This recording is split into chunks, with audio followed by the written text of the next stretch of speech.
Welcome to the Kelly File. I'm Megyn Kelly, live in New York City tonight. Breaking in a Kelly File investigation, the administration taking new heat tonight after offering a big job at justice to the man who volunteered to help out a cop killer. Tonight, see what's now turned up. Plus, we'll show you one Iraq vet's bird's eye view of the fight for Fallujah as he weighs in on who is responsible for al-Qaeda now taking over that city. And the mother of the toddler in this disturbing video speaks out for the first time tonight. From the world headquarters of Fox News, it's the Kelly File with Megyn Kelly.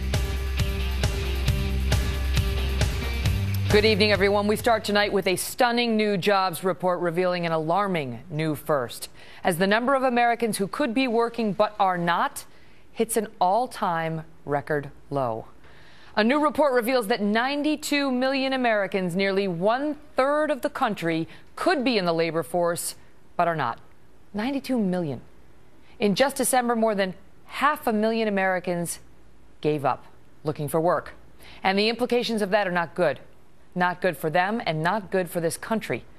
Melissa Francis is host of Money with Melissa Francis on the Fox Business Network, and Mark Thiessen is a fellow at the American Enterprise Institute and a columnist for the Washington Post. Melissa, I'll start with you as the business guru on this.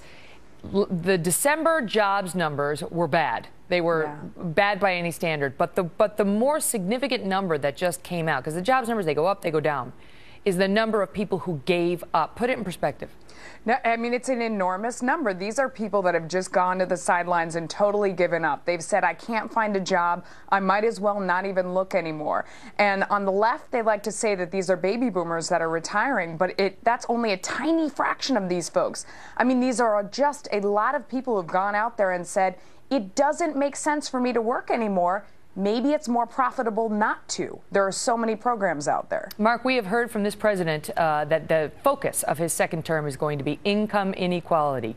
Income inequality, which he believes is a threat to the American dream.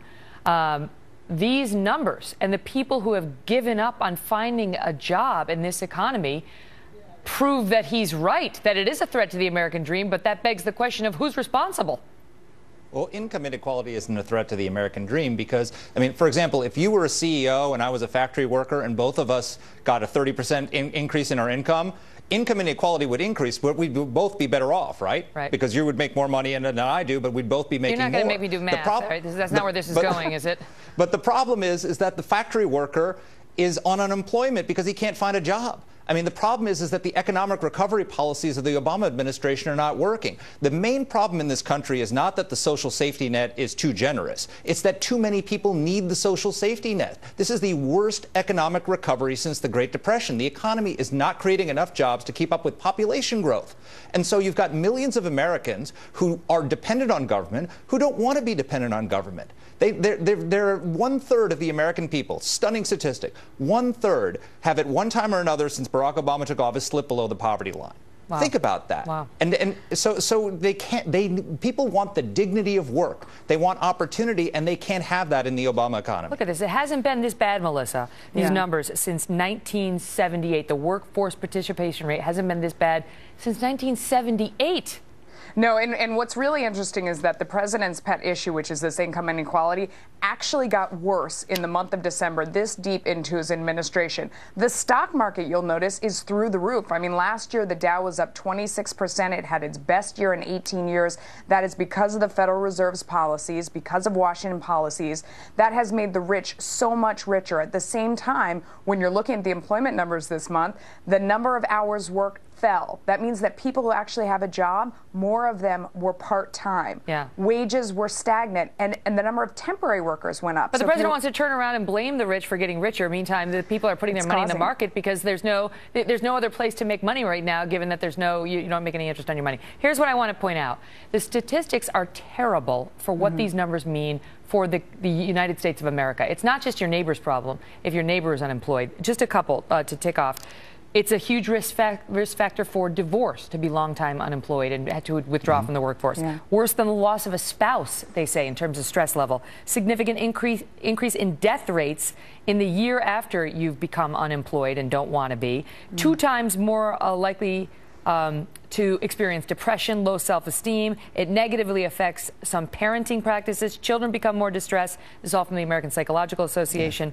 And on it goes, Mark. I mean, these numbers are more than, oh, let's give them some temporary unemployment and we'll solve their problem. They need jobs. That's exactly right. And look, the worst statistic is there was a Rutgers University study that found 6 in 10 Americans think that the American economy has undergone a permanent change, that this is the new normal. Can you imagine that the majority of Americans think this is what normal is like? I mean, we've got to change the policies to get... There's some truth to that. I mean, you look at the jobs that have disappeared. It's the manufacturing jobs that have went away. There are millions of jobs out there in computer programming that are not getting filled because people don't have the training. There has been a shift away from the type of work that a lot of people are trained for, and they're not going to find new jobs. We have more automation, Mark, onto the government dole? Well, I disagree that that the new normal should be 92 million people out of the workforce. I mean, we have to find a way to create training and opportunity and jobs for the American people and not blame people. I mean, the big problem what we need to be worried about is Republicans cannot fall into the trap of Mitt Romney and the 47% comment and say that we're going to become a nation of moochers who don't want to take care of themselves. Nobody grows up saying, I want to be dependent on the government. People grow up and say, I want to be a fireman, I want to be a policeman, I want to be a doctor, I want to be a computer programmer. We need to restore the American dream and focus on upward mobility so people can get a shot at the American dream again. But sounds like Mark is getting ready to run.